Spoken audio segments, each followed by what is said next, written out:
বন্যার খবর জানতে যুক্ত হচ্ছে সুনামগঞ্জের সহকর্মী মেহেদী হাসানের সঙ্গে। মেহেদী, পানি কি আরো বেড়েছে? সবশেষ পরিস্থিতি কি তথ্য আছে আপনার কাছে?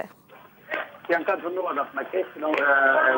যেমনটা আমরা এর আগের খবর নিয়েছিলাম, সুনামগঞ্জে প্রতিনিয়ত পানি বাড়ছে এবং এই কিছুক্ষণ আগে পানি উন্নয়ন বোর্ডের পক্ষ থেকে আমাদেরকে জানানো হয়েছে যে সুনামগঞ্জে এখন পর্যন্ত সীমা নদীর পানি বিপদসীমার প্রায় 70 সেন্টিমিটার উপর দিয়ে প্রবাহিত হচ্ছে এবং সুনামগঞ্জের প্রায় 5টি উপজেলা প্লাবিত হয়েছে এবং সুনামগঞ্জের ছাতক, দোয়ারা, তাইপুর এবং বিশম্বরপুর সাথে পুরোপুরি সড়ক যোগাযোগ বিচ্ছিন্ন আছে এবং সুনামগঞ্জ সিলেটের যে মহাসড়কটি আছে, মহাসড়কে পানি ওঠার কারণে ছোট যান চলাচল করতে ব্যাহত হচ্ছে।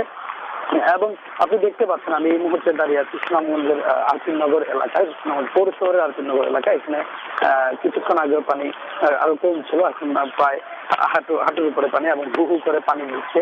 সুনামগঞ্জের প্রায় সুনামগঞ্জ শহরের পুরো সবকটি এলাকায় এখন পানিতে নিমজ্জিত আছে এবং আমরা কিছুক্ষণ আগে জানতে পেরেছি যে ভারতের চেরাপুঞ্জিতে বৃষ্টিপাত অব্যাহত আছে এবং আপনি দেখতে পাচ্ছেন যে সুনামগঞ্জে বৃষ্টিপাত হচ্ছে।